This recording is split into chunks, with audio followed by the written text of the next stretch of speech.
Bonjour et bienvenue sur mon podcast Live from the Heart pour vivre et contribuer un peu plus tous les jours depuis l'espace du cœur. Je suis Anne-Claire Méret, votre hôtesse. Je suis coach, formatrice en coaching et j'offre aussi des programmes de coaching en ligne et j'écris des livres. Aujourd'hui, j'ai envie de parler de réussir en tant que personne introvertie. J'ai collecté des questions sur Instagram et j'ai la joie d'y répondre aujourd'hui avec cet épisode. J'ai eu l'idée de faire cet épisode parce que cet été, j'ai participé à un stage de danse et je me suis rendu compte qu'en fait, je suis toujours la même qu'avant. C'est-à-dire que je suis toujours la personne au fond de la classe, même si aujourd'hui j'ai 40 ans et que j'étais en stage de danse et que c'était pas un cours d'histoire ou un cours de maths ou un cours de français. J'étais toujours la dernière à prendre la parole et qu'il fallait qu'on me pousse. C'est-à-dire que la prof, Laïssa, elle venait me chercher et elle disait tout fort, j'aimerais que ce soit quelqu'un qui répond jamais, qui réponde à la question. Et elle disait par exemple Anne-Claire. Parce que naturellement, pour moi, c'est pas mon truc en fait d'ouvrir ma bouche dans un groupe publiquement. Je suis pas très à l'aise avec ça. Je suis plus à l'aise en individuel avec une seule personne. Quand je vais rencontrer une personne, en fait, pour moi, ça va pas être trop de difficulté. Ça dépend bien sûr de la personnalité de la personne. Plus la personne est tranquille et calme, plus c'est facile pour moi. Et je voudrais montrer avec cet exemple que je peux être tout à fait comme ça dans ma vie personnelle et que ce soit ma tendance naturelle. Et je peux quand même être une personne qui prend la parole pour les sujets qui sont importants pour elle, une personne qui gère une entreprise avec 12 personnes dans son équipe et qui aujourd'hui a une activité qui génère 1 million d'euros de ventes de, en ligne en fait, avec, je crois qu'on est presque à 22 000 followers sur Instagram et beaucoup de gens qui nous suivent aussi sur YouTube, avec le podcast, avec Facebook en plus, sur Telegram, sur LinkedIn, dans la newsletter. Donc, ça fait quand même du monde qui me lit et qui me suit et qui participe à mes programmes. Et donc, je suis à la fois cette personne très introvertie, très calme, très plus à l'intérieur en fait, et à la fois une personne qui est capable de parler à haute voix des choses qui sont importantes pour elle. Ça n'a pas été une évidence pour moi, parce que ça m'a pris du temps de devenir cette personne aussi, de révéler cette autre facette de moi aussi, celle qui est capable de parler en public. Et j'ai dû travailler dessus. Ça n'a pas été quelque chose de naturel.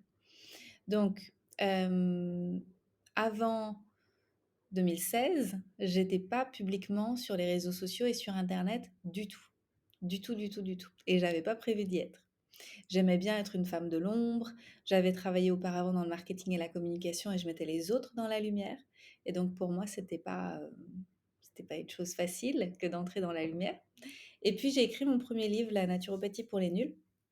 Et j'ai bien vu que la personne qui était en charge de la communication pour ce livre, La naturopathie pour les nuls, ça allait être compliqué, qu'elle parle du livre parce qu'elle avait beaucoup d'autres livres à proposer aux médias et qu'en fait, elle connaissait pas la naturo. En fait, elle n'était pas naturopathe. Donc elle aurait pas été capable de répondre aux questions à ma place. Et puis Anne-Marie, ma co-auteure, elle voulait pas parler en public. Voilà, donc les choses c'était très claires comme ça. Et moi, je voulais que le livre touche beaucoup de monde. En fait, c'était très important pour moi. J'avais mis beaucoup de cœur, beaucoup d'énergie, et ma vie avait tellement changé grâce à la naturo que je voulais que les gens comprennent que c'était possible pour eux aussi.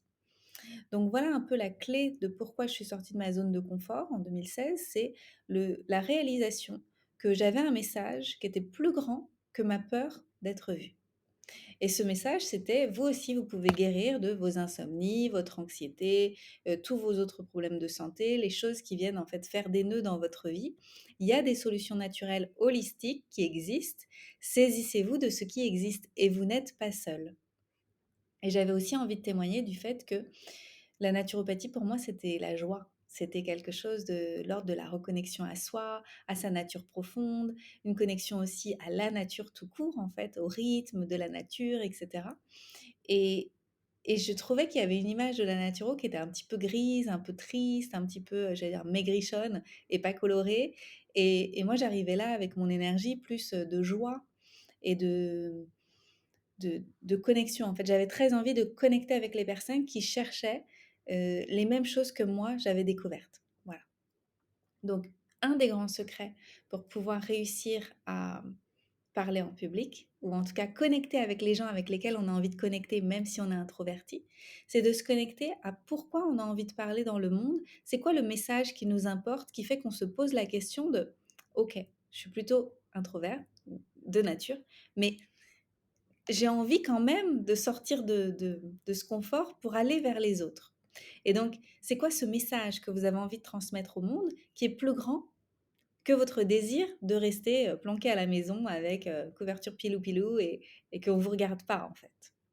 Quel est votre message à vous? Donc ça, c'est la première chose vraiment qui a été super importante sur mon chemin. Et puis après, j'ai passé pas mal de temps en fait à apprendre à parler en public. Donc en fait, je suis allée à des cours de Toastmasters, toast comme un toast, master, à Paris. C'était à l'époque à l'espace 104, où en fait, c'est des espaces pour parler en public. En fait, on vous donne des thèmes sur lesquels vous devez parler pendant 2, 3, 5 minutes devant un groupe. Et ensuite, le groupe vous fait un feedback pour vous dire comment c'était, ils se sont sentis connectés, s'ils ont compris ce que vous vouliez dire, etc., etc. Donc ça m'a bien aidé parce que c'était un environnement bienveillant pour pouvoir m'aider. Et puis, j'ai aussi pris des cours avec une personne qui, à l'époque, lui était prof de théâtre et acteur, et il aidait les gens qui avaient écrit des thèses à présenter leurs thèses en fait devant des groupes de personnes qui allaient donc juger.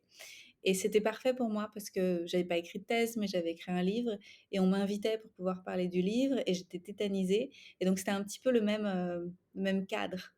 Et donc avec lui, avec Stéphane, on a répété des façons de présenter mon livre. Et je me suis rendu compte que je me rendais compte que en fait, j'avais peur qu'il y ait une distance entre les autres et moi. Cette distance que je mettais, je pense, naturellement hein, pour me protéger. Et que je me mettais dans la blouse de la sachante, celle qui a les réponses, parce que c'est elle qui a fait les études de naturopathie et qui a écrit les livres. Et j'avais peur que les autres viennent m'accuser de choses, en fait, de ne pas savoir des choses ou essayer de me piéger, etc. etc. Et donc, j'étais vraiment dans une séparation avec l'autre. Au lieu de réaliser qu'en fait, on faisait équipe avec l'autre et qu'ils avaient envie d'apprendre des choses et que j'avais ces choses que je pouvais leur offrir. Et donc, que c'était une rencontre de cœur à cœur et d'âme à âme et d'esprit à esprit pour des gens qui ont de la curiosité pour ça. Et puis que je pouvais aussi tout à fait être complètement honnête et dire, bah écoutez, j'ai pas la réponse là-dessus, mais si vous voulez, je prends vos coordonnées, puis je peux vous recontacter pour vous donner la réponse. Ou je connais quelqu'un qui a la réponse, je vous invite à aller visiter son travail, son site internet, son livre, etc. Vraiment avoir conscience de pourquoi je suis là et ce qui fait partie aussi de mes limites et être capable d'exprimer ses limites. Et en faisant ça, du coup, ça crée vraiment une connexion et les gens nous font confiance. Et donc tout ça, c'est des choses que j'ai dû apprendre au fur et à mesure. Et c'est pas venu en un claquement de doigts, comme rien du tout en fait avec moi. Donc c'est pas venu en un claquement de doigts non plus de réussir mes activités, c'est pas venu en un claquement de doigts de me créer un réseau positif, non plus de gagner beaucoup d'argent. En fait, tout ça, ça a été incrémental, tranquillement, step by step. Et ça a été donc la même chose pour le fait de prendre la parole en public pour parler de mes messages, en fait, des choses qui m'importent et de mes programmes et de ce que j'ai à offrir au monde, etc. Et donc, remplir mon cabinet, remplir mes formations et tout ça. Et ça s'est fait vraiment en prenant la parole one step at a time. Vous voyez, au début, je faisais pas de story. Au début, je faisais pas de vidéos. Je faisais que des posts à l'écrit. À l'époque, j'aurais pu faire un podcast, mais il n'y avait pas trop de podcasts. En fait, c'est venu, je trouve, un peu après. Un podcast, j'aurais eu moins peur, je pense. Bien planqué, sans la vidéo, tout ça. D'ailleurs, j'ai fait longtemps les podcasts sans vidéo. Hein. Si vous me suivez depuis un certain temps, il n'y avait pas la vidéo. Et puis mon équipe là m'a dit Anne-Claire quand même avec la vidéo c'est mieux parce qu'on peut la mettre sur YouTube et tout. On peut utiliser des extraits aussi pour Instagram donc voilà donc sortie de confort à nouveau. Et petit à petit en fait j'ai montré un bout de doigt et puis un doigt entier et puis une main et puis un avant-bras et puis un bras et puis maintenant je me montre tout entière et en fait j'ai plus peur parce que je connecte aujourd'hui de cœur à cœur avec les personnes qui me suivent et les personnes qui me suivent elles ont le cœur ouvert aussi, parce que sinon elles n'auraient pas choisi de me suivre. Donc je me sens relativement en sécurité dans cet environnement. Après, il y a quand même des périodes où je me sens en insécurité, comme par exemple, on fait de la pub depuis le mois de décembre. Et la pub, ça attire des personnes qu'on appelle audience froide. Des gens qui n'ont jamais eu l'occasion de me rencontrer avant, ni qui me connaissent ni d'Ève ni d'Adam, et qui vont me juger sur une courte vidéo ou sur un post ou quoi que ce soit et qui vont dire que je suis vendeuse de tapis, vendeuse de rêves, etc. Donc, on a des messages comme ça qui sont assez désagréables de gens qui ne me connaissent pas et qui viennent me critiquer. Et forcément, ça me touche et ça me donne encore envie d'aller chercher ma couverture pilou-pilou et de pas parler trop fort. Mais quand je me reconnecte à mon pourquoi je suis là, c'est-à-dire qu'en fait, j'ai envie d'aider les humains à vivre et contribuer depuis l'espace du cœur. J'ai envie qu'ils se rendent compte qu'il y a des possibilités en fait pour tout le monde de changer son mindset, d'apprendre à reformuler ses pensées, les histoires qu'on se raconte, ses croyances, pour avoir envie de prendre action différemment dans la vie, dans le monde et d'occuper sa place. Bah, en fait, ça pèse pas lourd, hein, les critiques de Monsieur Machin ou Madame Bidule qui sont planqués derrière leur écran. En fait, je passe à autre chose et je continue mon chemin. Voilà. Mais ça ne veut pas dire que ça ne me touche pas. Je passe à autre chose et je continue. Ensuite, ce que je voulais dire d'autre, c'est que je connais énormément de personnes qui réussissent dans leurs activités et qui n'ont pas de vie publique. C'est-à-dire qui n'ont pas d'Instagram public, qui racontent rien sur leur vie privée, de personnes qui n'ont pas forcément d'audience nulle part en fait. Mais par contre, ce sont des personnes qui sont très bonnes dans le relationnel, qui sont capables dans leur environnement proche, amical, familial, les voisins, etc. Ce sont des personnes qui humainement tissent des liens facilement avec les autres et génèrent des conversations qui font qu'il y a des propositions de découverte de coaching qui aboutissent. Notamment mon ancien coach Cairo était comme ça où moi je l'avais rencontré dans un café et puis moins d'un an après je suis devenue sa coachée et puis j'ai fait sa formation, puis après j'ai commencé à travailler avec lui, etc. Et la plupart des gens qui travaillaient avec lui, c'était des gens qu'il avait rencontrés en vrai, en fait, dans la vraie vie, dans un café, un restaurant et tout. Il a vraiment ce talent de tisser des liens avec les gens. Après, ça, c'est génial pour remplir un cabinet, pour remplir ses activités de coach, par exemple. Par contre, si vous avez pour ambition de créer après des communautés plus grandes, de vendre des formations en ligne, des programmes enregistrés, des choses comme ça a ses limites. Parce qu'en fait, vous n'allez pas avoir une base de données qui sera suffisamment grande pour pouvoir attirer un grand nombre de personnes qui vont acheter vos programmes et vos formations. Donc pour moi, cette qualité d'être capable de tisser des liens un à un en fait avec les gens que vous rencontrez, c'est génial pour vivre de vos activités de coach, d'accompagnant, etc. Si vous êtes capable de créer des conversations génératrices en individuel, mais attention, c'est limitant si vous avez des ambitions de programme en ligne, etc. Voilà, ensuite je vais répondre à vos questions. Comment se créer un réseau quand on est introverti? Donc j'ai répondu un petit peu avec cet élément de réponse-là. On peut tout à fait se créer un réseau en ayant des conversations avec une personne à la fois. Après, il faut quand même réaliser que ça demande beaucoup d'efforts de nourrir un réseau où on a communiqué avec une personne à la fois. Ça veut dire qu'il faut prendre des nouvelles, savoir comment ça se passe, et cetera. Et donc ça peut être très chronophage. Je pense que pour Cairo, c'est beaucoup de travail. Donc, mais pourquoi pas? Si c'est quelque chose qui vous plaît, pourquoi pas? Franchement, il n'y a pas une façon de se créer un réseau, il y en a plein. Comment se créer un réseau tout court d'ailleurs? Peut-être, tout simplement réaliser que les personnes avec lesquelles vous avez fait vos formations, les personnes qui sont dans les groupes Facebook avec les mêmes, centres d'intérêt ou d'autres groupes, hein, sur d'autres plateformes parce que vous faites des formations et cetera. C'est des gens avec lesquels vous pouvez tout à fait tisser des liens, en fait. Allez vers ces personnes-là, posez-leur des questions. En fait, ayez de la curiosité à propos de l'autre et ça, c'est une clé pour créer des belles connexions, en fait. C'est juste poser-leur des questions, montrer-leur que vous admirez des parts d'eux, et naturellement, en fait, vous allez rencontrer les personnes qui sont dans la même, j'allais dire, vibration énergétique, quoi. Et après, vous allez tisser des amitiés, et puis leurs contacts vont devenir vos contacts, etc. Et au fur et à mesure, ça va avancer comme ça. Euh, Moi, j'ai complètement changé tout mon réseau en 10 ans, en fait. Je vois qu'il y a très peu de personnes à qui je parlais il y a plus de 10 ans, à qui je parle encore régulièrement, quoi. Je veux dire, à part un texto pour leur anniversaire. Donc, c'est vraiment euh, depuis mes études de naturopathie, de FT, de coaching, depuis que je suis devenue entrepreneur et tout ça, j'ai vraiment complètement changé mes réseaux. Mais justement, en rebondissant, en fait, dans la création de nouveaux liens avec les personnes que j'ai rencontrées dans les formations, dans les événements, etc. Ensuite, comment se mettre en avant sur les réseaux sociaux sans aller contre sa nature réservée? Eh bien, vous pouvez vous efforcer de parler des problèmes de vos clients. des cailloux dans la chaussure de vos clients, de vos coachés ou des personnes que vous avez envie de cibler. Et donc, vous pouvez, vous focuser là-dessus. Néanmoins, ça a un peu ses limites parce que si vous parlez jamais de vous et de votre histoire et de ce qui a fait que ça vous intéresse de parler de ça et tout ça, vous ratez une occasion de créer de la confiance, en fait. Et les gens, ils achètent auprès de nous, les coachs, les accompagnants, ils viennent, solliciter des rendez-vous individuels ou des programmes et cetera, parce qu'il y a une relation de confiance qui s'est tissée. Donc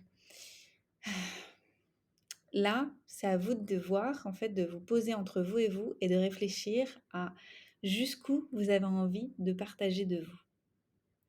Et il n'y a pas d'obligation. Vous pouvez tout à fait vous dire, par exemple, je partage ma vie professionnelle et je partage mes challenges sur la santé. Par contre, je parle jamais de ma famille, je parle jamais de ma vie amoureuse et de mes enfants, par exemple. Vous pouvez tout à fait décider ça. Mais je pense que ne parler de rien, c'est dommage parce que les gens ne peuvent pas connecter avec notre histoire et se dire: «Ah, mais elle aussi, elle a vécu ça». C'est là, c'est ce que je fais en fait, c'est vous parler du fait que pour moi, prendre la parole en public, c'est pas une chose qui est naturellement évidente et facile. Eh bien, un grand nombre d'entre vous, certainement, c'est la même chose. Et vous devez vous dire: «Mais moi aussi, je veux être capable de le faire quand c'est juste pour moi et le reste du temps, rester à la maison sous ma couverture ou rencontrer les gens individuellement». Donc, c'est vraiment quelque chose qui se décide, en fait, entre soi et soi. Et je trouve que ça évolue avec le temps, comme je disais tout à l'heure. Plus on se sent en sécurité, plus on se rend compte qu'en fait, il y a pas mort d'homme et qu'on est toujours là et que tout se passe bien et tout ça. Et ben là, en fait, on a envie de montrer un petit peu plus parce que ça nous fait pousser les ailes. Voilà. Ensuite, comment réussir à aller vers les autres et parler de soi quand ça n'est pas naturel? Eh bien, je dirais comme, fait, Mel Robbins: «Vous comptez jusqu'à 5 et vous foncez. 1, 2, 3, 4, 5 et vous dites ce que vous avez à dire et c'est tout». Et je pense qu'on réfléchit trop. On réfléchit trop à ce que peuvent penser les autres, on se raconte des histoires alors qu'en fait, tout le monde est occupé. Et puis, il faut quand même réaliser que les gens nous voient avec leur prisme à eux. C'est-à-dire qu'ils nous voient avec leurs lunettes et ils se disent: «Ah, en fait, j'adore Anne-Claire». Mais en fait, c'est parce qu'il y a quelque chose chez moi qui vibre avec eux et ils veulent développer les mêmes genres de qualités que moi j'ai développées. Ou les gens qui vont dire: «Ah, je déteste Anne-Claire». Ah, c'est qu'il y a quelque chose chez moi qui les irrite, mais si ça les irrite, c'est que ça existe chez eux aussi. Vous voyez? Et donc en fait, les gens, ils parlent d'eux. Et il y a un livre que j'adore, qui s'appelle «The Way to Love». Et en fait, c'est ça. C'est un livre qui explique qu'en fait, on vous balance des compliments, mais en fait, ça devrait glisser sur vous parce que on est juste des miroirs les uns pour les autres. Et donc, allez-y en fait, parlez de vous et voyez comment ça se passe et puis détachez-vous du résultat dans le sens, à la fois adoration et à la fois, les haters. Revenez dans un espace de neutralité pour vous.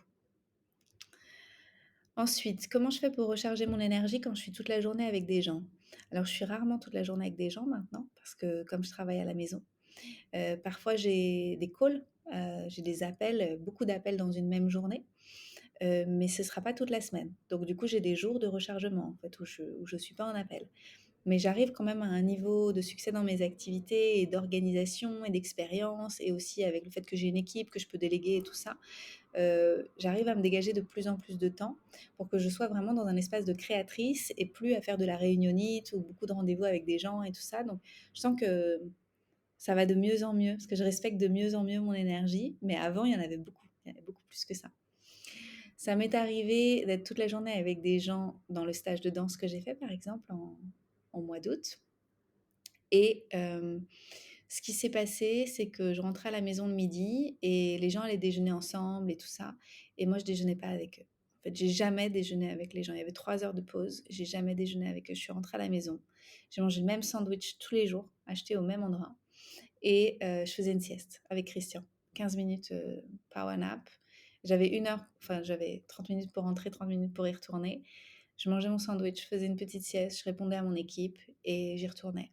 En fait, pour moi, je peux pas être toutes les journées avec des gens et passer les repas avec des gens, et cetera. En fait, c'est pas ça fonctionne pas du tout. Mais je me l'admets, en fait, maintenant. Alors qu'avant, je pense que je me serais poussée. Et c'est un peu la même chose avec des retraites, participer à des retraites, des choses comme ça. Pour moi, c'est difficile d'être, immergée tout le temps avec des gens et dormir dans le même endroit que les gens et tout ça. Donc en fait, je le fais pas. Même partir en vacances avec des amis, 24/24, en fait, c'est quelque chose qui ne respecte pas mon énergie, donc je ne le fais pas. Par contre, si on est dans des maisons séparées ou des choses comme ça, c'est beaucoup plus gérable. Voilà. Et que tous les repas sont pas ensemble, mais certains seulement. Voilà, j'apprends et je pose mes limites. En fait, ça, c'est une grande clé. Poser ses limites pour pouvoir respecter son énergie quand on est introverti. Mais pour ça, il faut comprendre ses besoins. Et il faut avoir des outils de communication pour parler de soi et pour déposer son besoin et que les gens arrivent à comprendre quel est notre besoin et le respecter. Ensuite, quelqu'un dit, en tant qu'introverti, communiquer sur mes activités m'épuise. Est-ce que tu as des conseils? Oui, tu n'es pas obligé de toujours réinventer la poudre et tu peux récupérer ce que tu as déjà dit en fait sur des choses précédentes en fait. Peut-être pas faire trop de nouvelles choses, mais relancer régulièrement les mêmes choses et utiliser tes éléments de communication à chaque lancement. Toujours avec une touche de fraîcheur, toujours avec quelque chose de l'ordre de la nouveauté, mais tu n'es pas obligé toujours de réinventer la poudre. Ensuite, tu peux aussi embaucher quelqu'un dans ton équipe qui va repartager des choses, etc. Et ce ne sera pas toujours à toi de le faire. Comme ça, c'est pas toujours à toi de sortir de ta zone de confort. Mais si tu le fais pas, tu vas pas vraiment connecter et envoyer ta vibration à l'extérieur dans le monde. Donc quand même que tu réalises que c'est toi. En fait, ça doit quand même partir de toi pour que les gens en face te sentent, se disent ah c'est vraiment avec elle que j'ai envie de travailler. Donc il y a quand même ça à faire. Moi, je pense que communiquer sur les activités, ça nous épuise quand on a beaucoup de doutes. Quand on a beaucoup de peur, quand on a beaucoup de doutes, et c'est ça qui nous draine. Et donc moi, j'aurais plutôt envie de t'inviter à te poser des questions différentes. Si tu n'avais pas peur de rater, si tu n'avais pas peur d'être jugé, est-ce que tu trouverais toujours que c'est épuisant? Et donc travaille là-dessus. Ensuite, quelqu'un dit la peur de m'assumer en tant que femme sur les réseaux et la peur du regard des hommes. C'est intéressant ça, comme chose qui est soulevée. Moi, j'ai très peu d'hommes dans ma communauté et j'en ai quelques-uns qui m'envoient d'ailleurs parfois des photos et je les bloque direct en fait. Donc, je pense que on est reine dans nos royaumes et si on a des commentaires désobligeants, des, des messages privés désobligeants, des choses comme ça, il ne faut pas hésiter à bloquer en fait. Et après, ils n'ont plus du tout accès à ce qu'on poste. Ils ne voient plus du tout notre compte. Et donc, voilà, comment faire pour s'assumer en tant que femme sur les réseaux et la peur du regard des hommes. Pourrait pas empêcher les gens de venir consulter ce que vous postez, sauf si vous les avez bloqués. Mais s'ils commencent à être désobligeants, vous mettez votre couronne et bouton bloqué et tout va bien aller. Voilà. Et enfin, on me posait une question sur la diction. Comment s'exprimer de manière fluide avec cette belle diction que tu as? C'est gentil, merci beaucoup. Moi, je trouve que je fais beaucoup de quand je m'écoute, mais voilà, hein, on se critique toujours beaucoup. Hem,